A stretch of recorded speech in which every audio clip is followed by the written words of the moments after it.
In this video, I'm going to go ahead and show you how you can add a channel trailer to your YouTube channel. For more tutorials, make sure you subscribe, and let's get right into it. So the first thing you want to do is obviously come over to youtube.com, and once you're there, what you want to go ahead and do is click on your profile picture in the top right corner. And then once you've done that, go ahead and click on your channel. And then once you've clicked on your channel, you'll be brought to this page here. Then go ahead and click on customize channel.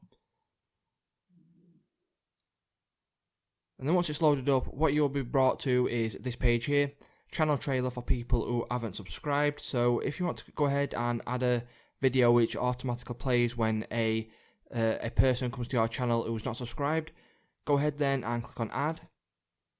And then what you want to go ahead and do is just literally click on any video you want to go ahead and click on.